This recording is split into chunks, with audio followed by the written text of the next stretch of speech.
I don't like the idea of trying to tiller the bow with only half of one limb heat treated. So I'm setting it up to heat treat the entire bow. I've done a little work on the limbs to try and get it so that once heat treated it will be fairly even. But what I'm really doing is taking a step back, heat treating it all, trying to get the limbs a better shape, then I'll effectively start tillering from scratch. For those who've not seen heat treating before, it's a hot air gun blasting away nice and hot, but the slightly innovative thing I've done is adding the side cheeks, which serves two purposes. It keeps the heat away from the back of the bow where you don't want it. It also channels the hot air flow along the limb. So if I put my hand here, I can feel the hot air still right back here. So as I'm heating this section, the rest of the limb is getting the benefit. And to give you an idea how long it takes, I'll give the first section 8 minutes, which allows it to get hot, but it's also heating the rest of the limb. I then move it about that far along, give it 4 minutes, that far another 4 minutes, that far another 4 minutes, and so on along the bow limb. So it gives you an idea what a slow process it is. Right, we've gone one step forward and a couple of steps back. I've heat treated both limbs now to avoid that discontinuity of just having half a limb heat treated. I'd also done a bit of easing off, hoping that when I get it back on the tiller it'll be a bit more even, but it may be well out, so we're almost stepping right back to the beginning. But the other thing I did while I heat treated it, I don't know if you've noticed, I had it clamped up to remove some of the reflex at this portion of the limbs, so it's not as overall reflexed as it was. Got quite a lot there, not so much here, but this can be flipped up a bit later on. I sometimes think the easiest way to do a reflexed self bow, this is not a laminate you glue in the reflex. I often think the easiest way is start with it flat, make your bow, get it sort of 2/3 of the way done, or even 3/4 or whatever, then put in the reflex and work it. Anyhow, first time back on the tiller after that work, you notice it doesn't sit square on the tiller anyway, but the weight of this ring,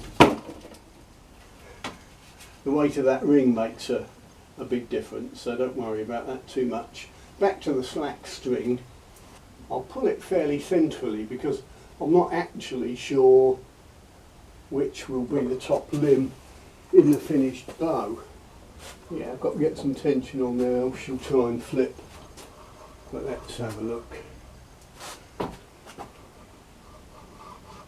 Right. Looking reasonably even. There's a bit of sort of twist in the bow. The left limb you can see is sort of tilting that way a bit.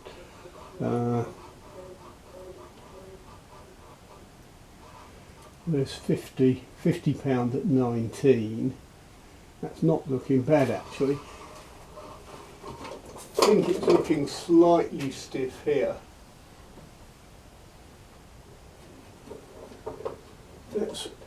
Let's support it more as it would be in the hand. It is trying to flip on me a bit. Yeah, I think it's bending just inboard, just left of the grip, but that's an area I had reduced a bit because remember the left tip was weak, so I needed to even off, you know, the rest of that left limb. That's not looking too bad like that. We're looking slightly left limb stiff in the outer third. There, that's pulling a good 50 at, let's call it 50 at 19 for the sake of argument. Right, good place to quit. 50 at 19 on a string that's only dangling that far should equate roughly to the same as when it's raced. So the implication is I've still got quite a lot of draw weight left in there. What I've got to watch out is, as I remove wood off the belly, I'll be going through the heat treating, taking some of it off, and I may have to reheat treat it, at least once more. But you can really hear the difference, and you can feel the difference in the heat treated wood. It's really crisp and dry and sort of crackly almost as you shave it off, whereas it's that little bit smoother and softer on the unheat treated wood. Yeah, pleased with that. We've sort of recovered it. We've recovered the evenness of tiller. We've got plenty of draw weight still. The bow's more evenly shaped. I've taken out some of that reflex. It's evolving. It's what's the term I use? Building a bow, making a bow. This is a self bow again, not a laminate. It's successive approximation. You keep moving closer to the final target. You don't make it and then put it on the tiller and pull it straight back to 28, so look, there's my finished bow. You can to a great extent do that with a laminate. If you've done a few of them, you can almost production line them.